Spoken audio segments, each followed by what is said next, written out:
Hoy, como todos los viernes, tenemos nuestra sesión vía WhatsApp, pero con la posibilidad de observar la clase previamente grabada por su maestro. Nos corresponde estudiar otros 10 años de la vida política peruana. Esta vez vamos a estudiar los gobiernos, el segundo gobierno del doctor Alan García Pérez, del año 2006 hasta el año 2011. Y en una segunda oportunidad estaremos tratando el tema del gobierno de Ollanta Humala Tasso del 2011 al 2016. Ya habíamos comentado algo como un preámbulo a lo que íbamos a ver el día de hoy. En la gran incógnita que se encontraba la población peruana en el año 2006, ¿no? Te había dicho que muchos analistas políticos habían anunciado que la población peruana se encontraba frente a dos elecciones, ¿no? O elige el cáncer o elige el SIDA, ¿no? Esto en referencia a los dos candidatos que pasaron a la segunda vuelta, es decir, el doctor García Pérez y el doctor Ollanta, el militar en retiro, Ollanta Humala, ¿no? ¿Y por qué la referencia de a uno, a cualquiera de ellos, identificarlos con el cáncer y al otro identificarlos con el SIDA? De alguna u otra manera tenían que ver esto con su comportamiento en la historia política del Perú. García, ya sabemos que venía con los antecedentes de tener el peor gobierno de la historia republicana del Perú en cuanto a su primer gobierno, ¿no? El primer gobierno de 1985 a 1990, que llevó al Perú a registrar los procesos de inflación más altos registrados en toda la historia republicana del Perú. Y en torno al otro candidato, al candidato Ollanta, teníamos a un Ollanta netamente con ideas recalcitrantes. Tanto es así, a manera de ejemplo les pongo que había hecho una promesa en un meeting de que si él ganaba las elecciones en el Perú, fusilaba pues a toda persona que tenía alguna inclinación homosexual, ¿no? Era el Ollanta radical, el Ollanta de la gran transformación, ¿no? Cosa muy distinta a la campaña que tuvo el mismo personaje ya cuando gana 5 años después, ¿no? Su segundo proceso electoral. Muy bien, entonces preparamos para compartir en la pantalla las diapositivas de estos dos gobiernos. Segundo gobierno del doctor Alan García Pérez, año 2006-2011, en las elecciones. Vamos a ver, ¿correcto? Ustedes saben que siempre explicamos de alguna u otra manera los procesos electorales o la elección que lleva finalmente a la presidencia al gobernante finalmente ganador de una contienda electoral. Siempre analizamos los candidatos más importantes en la primera vuelta y luego ya estrictamente entre los dos ganadores, ¿no? O los dos que pasan a la segunda vuelta electoral. Tenemos un dato aquí anecdótico porque en la primera vuelta de las elecciones del 2006, el candidato que ocupa el primer lugar es el candidato Ollanta Humala con 30,61% de los votos. En segundo lugar tenemos al doctor Alan García Pérez, que alcanzó los 24,32%, y finalmente a la doctora Lourdes Flores Nano, eterna candidata del Partido Popular Cristiano, con 23,81%. Aquí, en esta primera vuelta electoral, se suscita, ¿no?, un rumor de que la candidata Lourdes Flores Nano fue realmente la que debió ocupar el segundo lugar, ¿no? El segundo lugar, y finalmente, sorpresivamente, queda en este segundo lugar Alan García.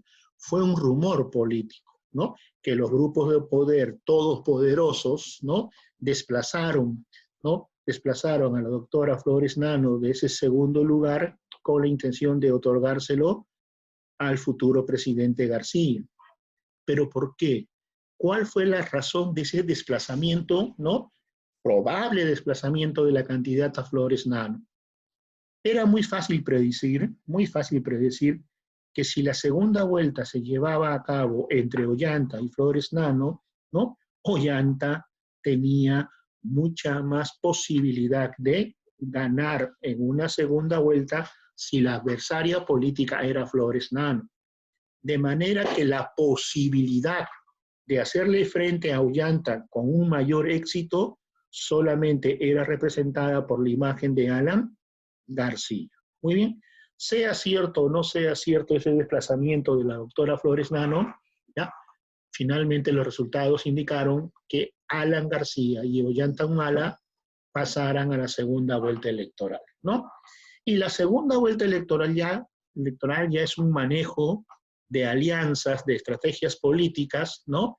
De indicar, pues, qué partidos que participaron en la primera vuelta electoral, ya no participantes en la segunda, le prestarían su apoyo tanto a García como a Ollanta, ¿no? La primera y la única que vamos a analizar para que tengan una razón de este apoyo es justamente el apoyo de los votos de la candidata Lourdes Flores Nano. Si preguntáramos a dónde irían los votos de la candidata Flores Nano que obtuvo en la primera vuelta, pues muy es fácil predecir que estos votos irían a favor de Alan García, ¿no? Por una cuestión de convicción ideológica o partidaria, los miembros del PPC nunca iban a votar por este recalcitrante, este duro, ¿no? Ollanta Humala. Y es así que con el apoyo mayoritariamente en la segunda vuelta de los votos de Lourdes Flores Nano, Alan García logra obtener 52.62%, mientras Ollanta Humala solamente alcanza un 47.38%. De esta manera, Alan García gana las elecciones y asumirá el 28 de julio del 2006 la segunda oportunidad de ser presidente constitucional del Perú. Ahí tenemos. Correcto. El segundo gobierno de Alan García inició el 26 de julio del 2006 y culminó el 28 de julio del 2011. Durante el periodo de transición, García Pérez realizó numerosos anuncios que tomaría su futura administración. Cuando decimos transición, se refiere a la época que transcurre entre las elecciones, primera y segunda vuelta, y la toma de mando oficial el 28 de julio, ¿ya? Entre los principales anuncios que realizó destacan el de crear el Ministerio de Pesquería. Eso no lo hizo finalmente, pues este sector, el sector pesquero, continúa hasta hoy formando parte del Ministerio de la Producción. Y la promesa de crear futuros ministerios. De estos dos que estaban en mente, el Ministerio de Cultura y el Ministerio de Deporte, finalmente se crea el Ministerio de Cultura y no el Ministerio de Deporte, que sigue siendo parte del IPD, el Instituto Peruano del Deporte, y el IPD a su vez formando parte del Ministerio de Educación. Pero sí crea otro ministerio que no está en la diapositiva, ¿no? Que es el Ministerio del Ambiente. ¿Ya? O sea, para resumir un poquito, dos ministerios nuevos creados durante el segundo gobierno de García: el Ministerio de Cultura y el Ministerio del Ambiente. Política económica. García, como ya sabíamos y hemos explicado de los gobiernos anteriores, ya hubiese sido muy, pero muy irresponsable si volvía a manejar económicamente el Perú bajo los mismos preceptos de su primer gobierno, ¿no? De su desastroso primer gobierno. Además, ya la economía estaba encaminada a una mejora, estaba saneada. Fujimori había hecho un buen trabajo y acabado, ¿no? O consolidado por Alejandro Toledo. Recuerda que en la clase pasada te decía que después del gobierno de Fujimori y después del gobierno de Toledo, cualquier gobernante que llegue a la presidencia del Perú gobernaría económicamente el Perú en piloto automático, porque ya todo está dicho, todo está trazado, todo está encaminado. Y salirse de esa ruta económica o de ese trayecto económico sería totalmente irresponsable. Qué bueno que García lo entendió, ¿no? Y no nos sometió a otra triste y cruda realidad dentro del ámbito económico similar a su primer gobierno, ¿ya? Tuvimos una tasa de crecimiento de 7.5, récord histórico, ¿no? 7.5, cuando el promedio hasta antes de García, incluso con los gobiernos de Toledo y de Fujimori, estaban apenas bordeando el 5%. Pero reitero, no es un gran logro de García, sino es ya la consecuencia, ¿no? O la retribución de las medidas adoptadas tanto por Fujimori como de Toledo, ¿no? Mantuvo los ingresos fiscales equilibrados, se logró una inflación controlada y menos del 2% anual. Esto ya era una realidad desde el gobierno de Toledo, ¿ya? Un valor de exportaciones en ascenso y grandes reservas internacionales. El país había superado la violencia política y la crisis económica de la década de 1980 y el autoritarismo de Fujimori de 1990. En términos de política económica, optó por mantener el modelo económico neoliberal impulsado durante los gobiernos de Fujimori y Alejandro Toledo. Con ello, pretendía garantizar la continuidad del sistema económico. Alan García impulsó el establecimiento de los tratados de libre comercio entre el Perú y los Estados Unidos. De acuerdo a este objetivo, se implementó el Acuerdo de Promoción Comercial entre Perú y Estados Unidos, conocido como TLC, entre Perú y Estados Unidos, cuyas negociaciones se concentraron en los meses finales del gobierno de Alejandro Toledo. Además, se iniciaron negociaciones para la celebración de otros TLC con países como Canadá, Chile, China, México y Singapur. Cuando trabajamos el gobierno de Toledo la semana pasada, habíamos dicho que hay mucha discrepancia entre Toledo y García de una acción o de una obra que ambos consideran relevantes que fueron realizadas en sus gobiernos, ¿no? Toledo, por ejemplo, dice que él fue quien firmó el Tratado de Libre Comercio con Estados Unidos. Y eso no es tanto cierto, ¿no? El gobierno que los firma es el gobierno de García. Pero ojo, ¿eh? Todo se inicia, ¿no? Todo se planifica, todo se encamina en el gobierno de Toledo y quizás por eso Toledo lo toma como si hubiera sido una acción de su gobierno, ¿ya? Este contexto de crecimiento económico incentivó el arribo de capitales extranjeros para el sector minero. Aspecto económico, el crecimiento del PBI en el 2006 fue de casi 8% y para los años siguientes la cifra varió cerca al 9% por efectos de la crisis mundial. Cualquier situación de crisis económica mundial ocurra donde éste ocurra, siempre hay repercusión en todos los países del mundo. En ese momento la crisis mundial estuvo concentrada en la crisis de los países asiáticos, ¿ya? Acentuó la inversión económica de las empresas chilenas, ¿ya? Aquí vamos a recordar que hay pues existe la llegada, por ejemplo, de los grandes supermercados al Perú, ¿no? Llega Totus, llega Saga Falabella, llega Ripley, ¿ya? Todos ellos, digamos así, grandes empresas de capital chileno, ¿no? Dio vigencia, ya lo hemos dicho, el Tratado de Libre Comercio entre Perú y Estados Unidos. En el aspecto social, y ahí hay que hacer, sí, una fuerte crítica a lo ocurrido en este segundo gobierno con los hechos de la matanza de Bagua y el proyecto minero Tía María. ¿Qué ocurrió en Bagua? Y qué bueno que esté ahí planteado en esta diapositiva de que eso no debe tener ni olvido ni perdón. Desgraciadamente, ojo, y esto sería una muestra más de la dominación del Poder Judicial por lado de los intereses apristas, ningún responsable político, ¿no? Ningún responsable político, ¿no? Que tuvo en el gobierno de García con este problema de la matanza de Bagua fue sancionado, ¿no? Como por ejemplo, sí lo fue Fujimori con la matanza de Barrios Altos y la matanza de la Cantuta. Lógico, ¿no? Aquí ni Yehude Simmons, ni Alan García, ni Meche Cabanillas, en ese entonces ministra del Interior, ni Mercedes Arauz, ministra de Estado también, ¿no? Fueron sometidas a la justicia y este suceso, ¿no? Este suceso finalmente lamentable, ¿no?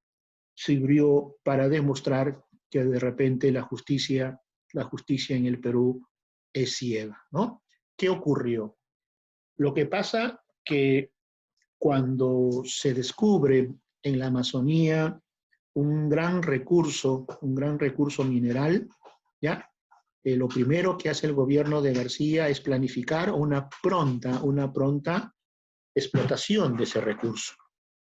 Pero ojo, nuestros hermanos, los pobladores amazónicos que están en esas áreas donde existen el recurso, que si bien es cierto, constitucionalmente pertenecen los recursos naturales al Estado, ¿ya?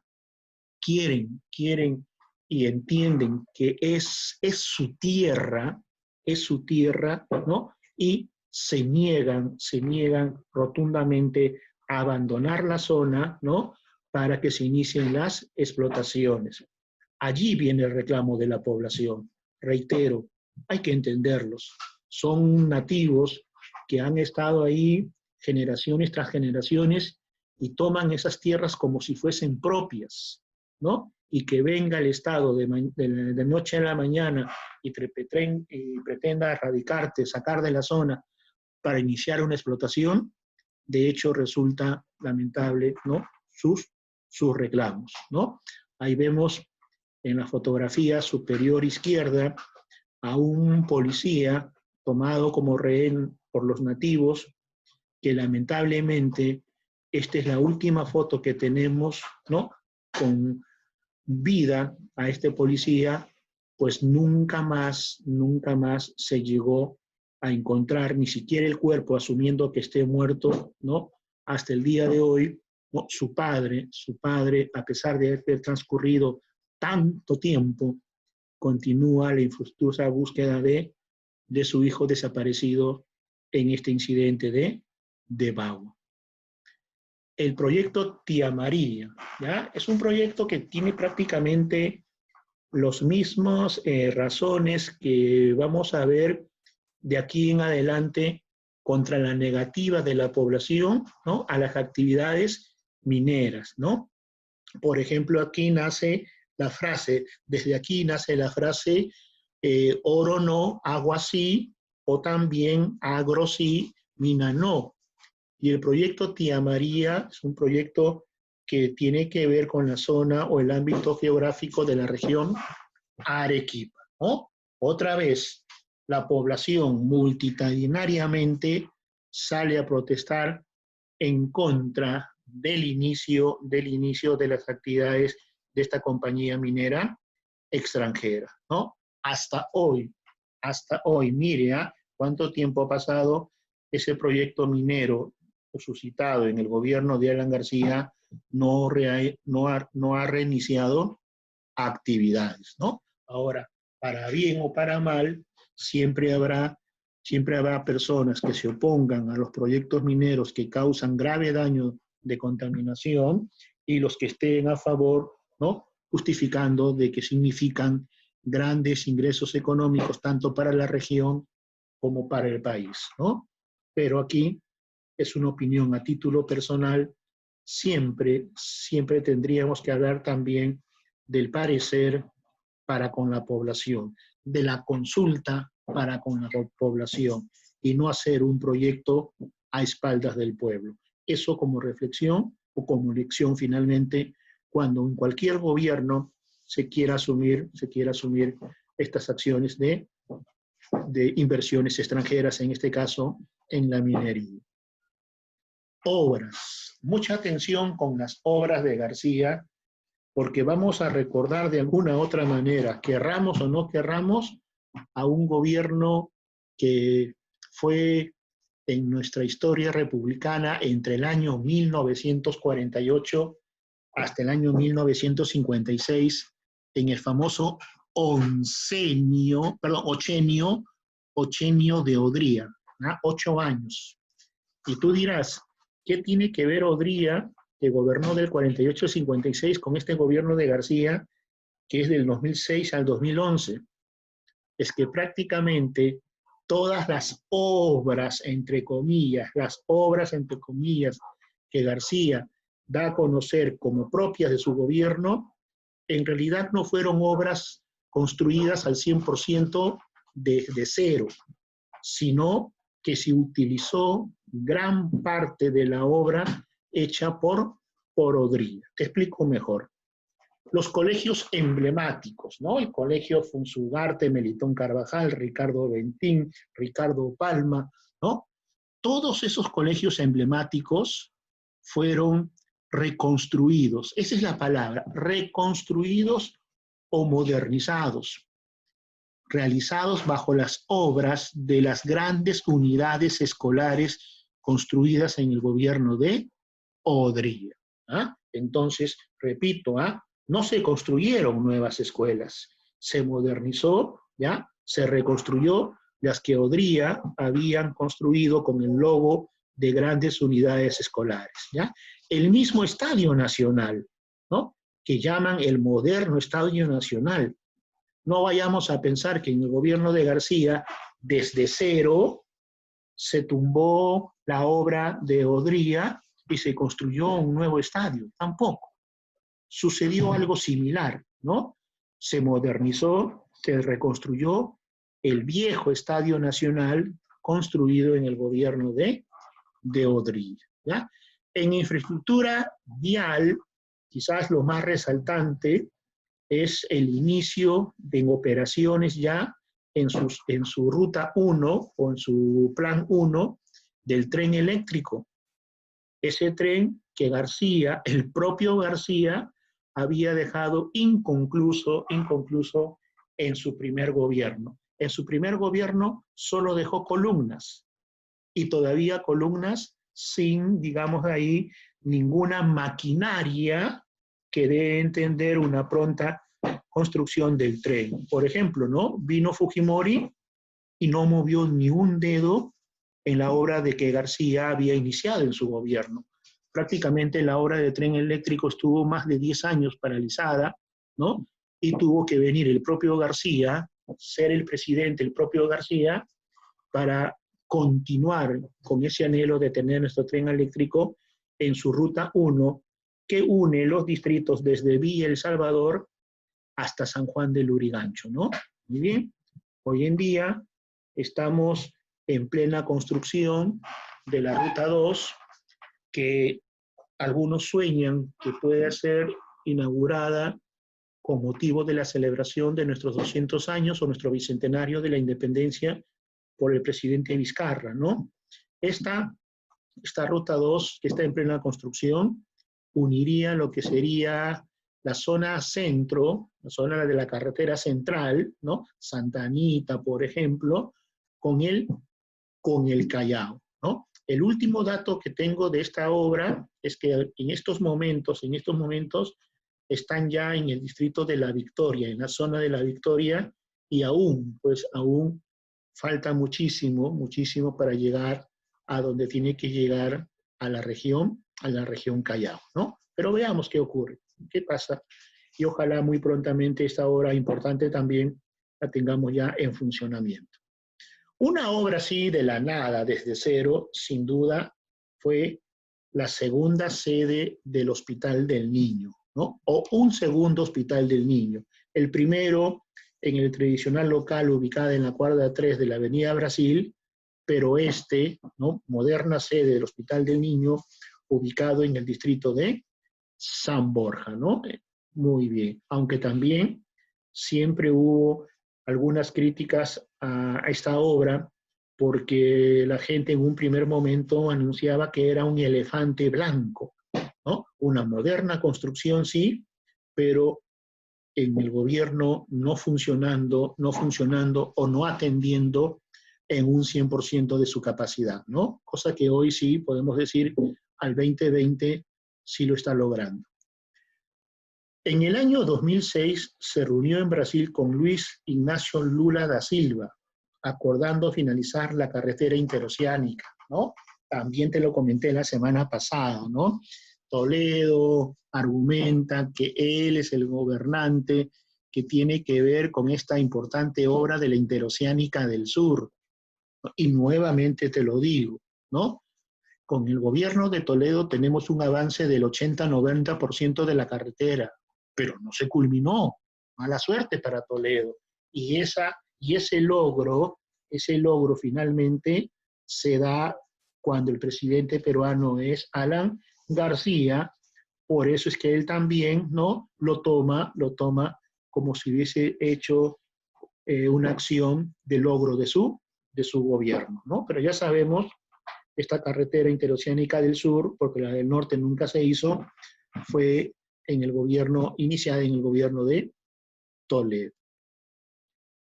Un lamentable hecho ocurrió en el año 2007, que lamentablemente te podemos decir 13 años después que el sur, o la zona sur, que fue la zona epicéntrica, lamentablemente no ha tenido el éxito de una reconstrucción al 100%. También aquí, siempre las acciones de corrupción, ¿no?, en el gobierno de turno que imposibilitó esta reconstrucción al 100%. Pero hagamos un poco de historia. ¿Qué fue lo que ocurrió? El 15 de agosto del 2007, a las 6:40 de la tarde, uno de los terremotos más fuertes de los últimos tiempos sacudió el suelo peruano, con una magnitud de 8 grados. Se hizo sentir en la costa sur del Perú y a unos 145 kilómetros de Lima, a más de 4.500 réplicas que se registraron en la primera quincena posterior a este desastre natural, 30 de los cuales habían notificado la escala de Mercalli entre 3 y 5 grados en escala. Ahora, luego de un tiempo, el Instituto Geofísico del Perú, que es el instituto o es la institución que reporta los movimientos sísmicos, nos dio la verdadera magnitud de este terremoto, y no fue ser 8 grados, sino 9.2. 9.2. Inclusive, mire, hasta la maldad de algunos peruanos en su razón de hacer dinero, comercio con esto, sacaron un pisco con la denominación 9.2, ¿no?, que inmediatamente encontró el rechazo de la población e hizo que las personas que estuvieron envueltas en sacar este producto finalmente también lo retiraran del mercado, pues lo considerábamos como si fuese una sátira, ¿no?, o un insulto a lo que habían vivido nuestros hermanos del departamento de Ica, ¿no? Alrededor de 520 personas perecieron y más de 1.500 personas quedaron heridas. Además, decenas de casas, establecimientos comerciales, escuelas, iglesias, hospitales se destruyeron, lo cual causó un impacto social y económico difícil de superar. Este movimiento no solo afectó la zona indicada, la zona de Ica, Chincha, Pisco y Nazca, sino también se dejó sentir en las provincias de Yauyó, en Huancavelica, en sus provincias de Huaytará y Castro Virrey. Acá tenemos unas impactantes imágenes. Vemos cómo la iglesia, ¿no?, cae. Nos cuenta la historia que 200 fieles estuvieron escuchando misa a esa hora, ¿no? Y solamente algunos lograron escapar y salir con vida, ¿no? Muchos perecieron al interior de la iglesia. Vemos en el lado derecho una casa completamente derrumbada y sobre los escombros un automóvil, ¿no? Y ahora pasamos a actos de corrupción, ¿no? Como siempre, en todos los gobiernos la corrupción, y tenemos los famosos Petroaudios, ¿no? En donde se escucha a dos importantes hombres del régimen aprista, ¿no? Alberto Quimper y a Rómulo León Alegría, en una conversación, ¿no? Hacer un comentario de que ya todo estaba arreglado para que una compañía petrolera, ¿no? Inicie las acciones de explotación de petróleo en el Perú. A cambio de ello iban a recibir una cuantiosa suma de dinero que, repito, luego en la misma conversación se escucha la palabra hermano, hemos hecho un gran faenón, ¿no? Y este escándalo del Petroaudio finalmente va a conllevar a la crisis política del gabinete en ese entonces, quien es prácticamente obligado a renunciar. Aquí está, ¿no? Uno de los escándalos más divulgados en el segundo gobierno aprista fue la difusión de audios que revelaban las negociaciones para favorecer a la empresa noruega Discover Petroleum en la adjudicación de 5 lotes petroleros concesionados por Petroperú.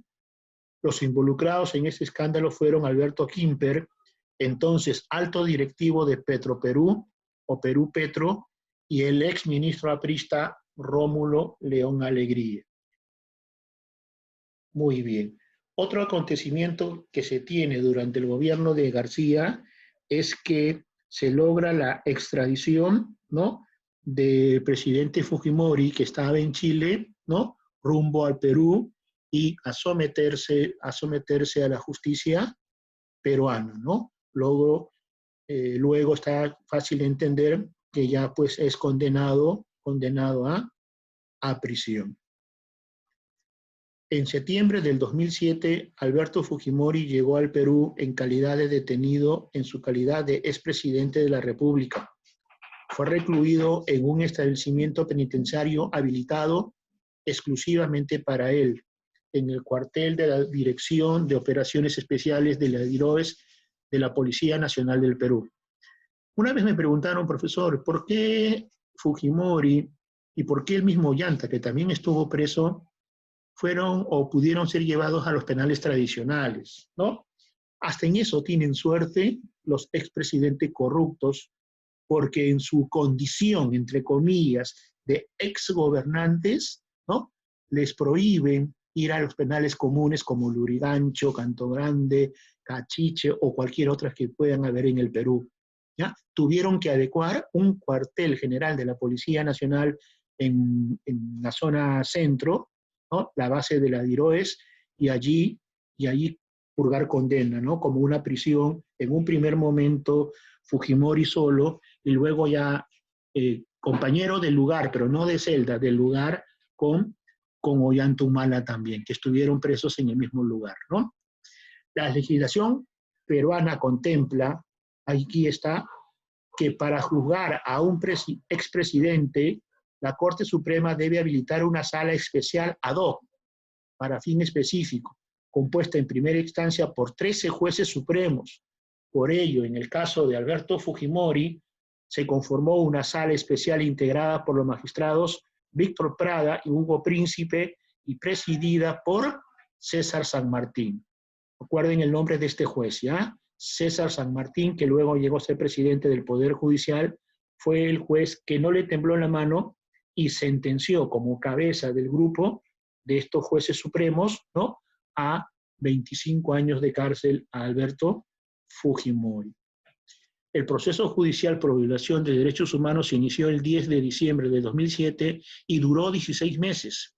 Fujimori fue acusado de los siguientes delitos: presunta responsabilidad de la matanza de Barrios Altos, el 3 de noviembre del 91, y la Cantuta en el año 92.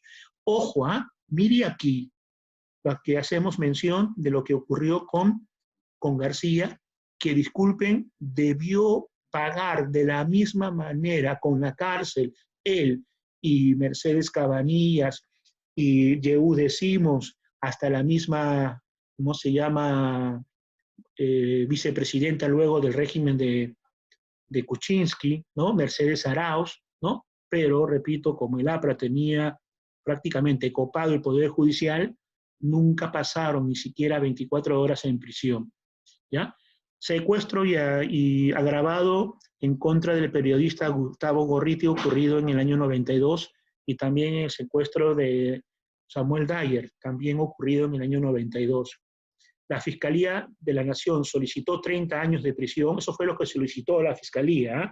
La Fiscalía puede solicitar 30, 40, 50, pero finalmente los jueces condenaron a 25 años a Fujimori, encontrándolo responsable de las acusaciones respectivas. Entonces, saquen cuenta, desde 2007 sumen 25 años, ¿ya? Y saquemos más o menos la cuenta cuándo es que Fujimori estaría cumpliendo esta condena, porque la condena se contabiliza desde que él es traído o extraditado al Perú, ¿ya? Desde ahí se cuentan los 25 años de prisión. Muy bien, durante el gobierno de García, ojo, se inicia los trámites ante, ¿cómo se llama?, la Corte de la Haya por el diferendo marítimo, ¿no?, por la diferencia de la delimitación de las zonas de mar, tanto de Perú como de Chile. Zona de mar, no de territorio, ¿ya? Para Chile, observa bien el mapa, la frontera marítima con el Perú es la línea del paralelo, la línea azul, ¿no?, lo que deja sin mar a las provincias peruanas del sur.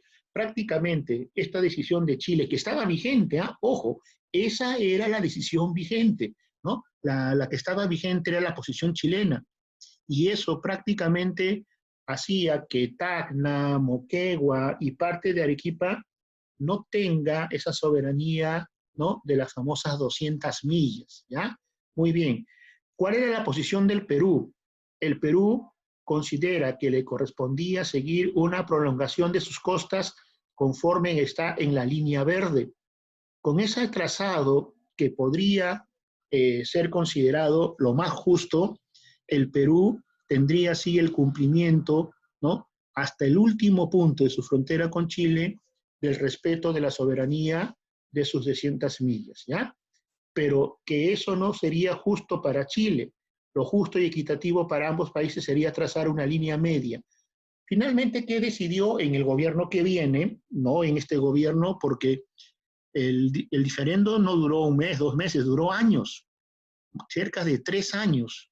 Entonces, el veredicto final lo vamos a estudiar con creces en el gobierno de Ollanta Humala, ¿ya? Aquí está la Corte de la Haya en Holanda, ¿no?, con sus ahí miembros, sus jueces, que van a estar en estos 3 años viviendo todo ese proceso de réplicas, de argumentaciones, réplicas y respuestas de la parte tanto demandada como demandante. Y finalmente, repito, dar su veredicto, pero ya en el gobierno continuante de Ollanta Humala, ¿no? Aquí tenemos el equipo liderado por Alan Wagner, ¿no?, reconocido en su tiempo también ministro de Relaciones Exteriores, ¿no? Tenemos atrás a, ¿cómo se llama?, a García Belaúnde, ¿no?, a García Belaúnde, y grandes juristas peruanos que defendieron la posesión peruana, y finalmente, repito, tuvimos ya la solución o el veredicto final en el gobierno de Ollanta. Muy bien, con eso hemos concluido. Vamos a dejarlo ahí. El propósito era continuar con Ollanta Humala, pero por cuestiones de tiempo vamos a dejarlo aquí finalizado el gobierno de Alan García. Segundo gobierno de Alan García, ¿ya? Muy bien. Entonces, la otra semana es una semana especial. Vamos a grabar también la clase de Ollanta Humala y la vamos a proyectar. Sé que hay un día muy especial, digo, con la programación del partido entre Perú y Chile, y yo sé que tanto ustedes como yo estaremos más expectantes a este partido que a la sesión que duraría de 5 a 6. Así que lo grabamos, lo colgamos y usted verá el momento oportuno, después de gozar del triunfo peruano, visualizará el gobierno de Ollanta Humala. Nos vemos. Chao. Cuídense.